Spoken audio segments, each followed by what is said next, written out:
দিনাজপুর জেলার বিরামপুর উপজেলার কোচগ্রাম চৌধুরীপাড়ায় ১৯৫৩ সালের ৮ আগস্ট জন্মগ্রহণ করেন হারুনুর রশিদ। গান গাওয়া, সুর করা, গান শেখার প্রতি প্রবল আগ্রহ ছোটবেলা থেকেই। বর্তমানে তিনি খলেয়া গঞ্জিপুর উচ্চ বিদ্যালয়ের ইংরেজি শিক্ষক হিসেবে কর্মরত আছেন। পাশাপাশি রংপুর শিল্পকলা একাডেমিতে গানের শিক্ষক হিসেবেও কাজ করছেন। আজকের যারা শিশু আগামী দিনের ভবিষ্যৎ, আর এই শিশুদেরকে সুন্দরভাবে মন মানসিকতায় তৈরি করার জন্য সংস্কৃতি চর্চার সবচেয়ে আবশ্যক। এই উদ্দেশ্যে আমি ভাবছিলাম যে আমি ছোট্ট ছোট্ট সোনামণিদের নিয়ে, অর্থাৎ যারা অসহায় পরিবারে, যারা আজকে দিন দরিদ্র পরিবারের রিক্সা চালক, এই সমস্ত ছেলে মেয়েদের যারা সুযোগ থেকে বঞ্চিত, তাদেরকে নিয়ে আমার এই উদ্দেশ্য যে তাদেরকে আমি গান শেখাবো, প্রতিষ্ঠিত করব। আমার অসংখ্য ছাত্র এ পর্যন্ত প্রায় ৩০০-রও বেশি পঞ্চম শ্রেণীতে এবং অষ্টম শ্রেণীতে ১০০ জনের মতন আর কি বৃত্তি পেয়েছে।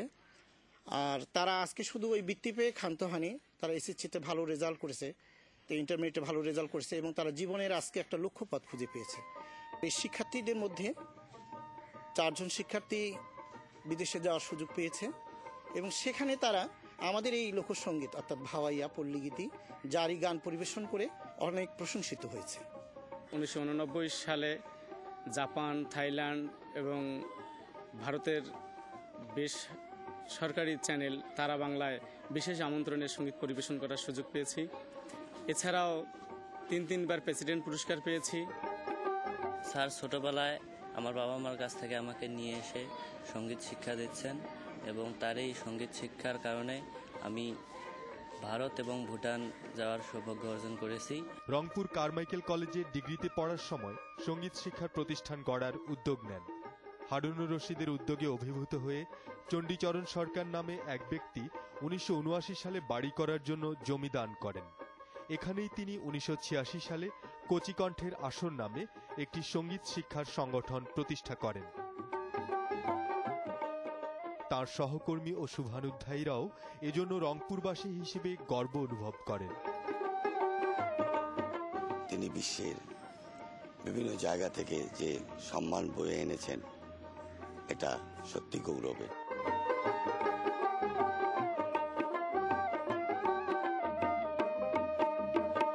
পরিবারের অন্য সদস্যরাও তার মহৎ সেবাকর্মে জড়িত হওয়ায় আনন্দিত ও গর্বিত। সে আমাকে সংসার জীবনে ঠিকভাবে সময় দিতে পারে নাই। এই গান বাজনার পিছনে সাংস্কৃতিক অনুষ্ঠান নিয়ে সবসময় ব্যস্ততার মধ্যে দিয়ে দিন কাটাইছে। তারপরে সে যে এখন একটা মনের মানুষ হিসাবে মনোনীত হলো এই অনুষ্ঠানে, তাতে আমি মনের দিক থেকে আনন্দিত।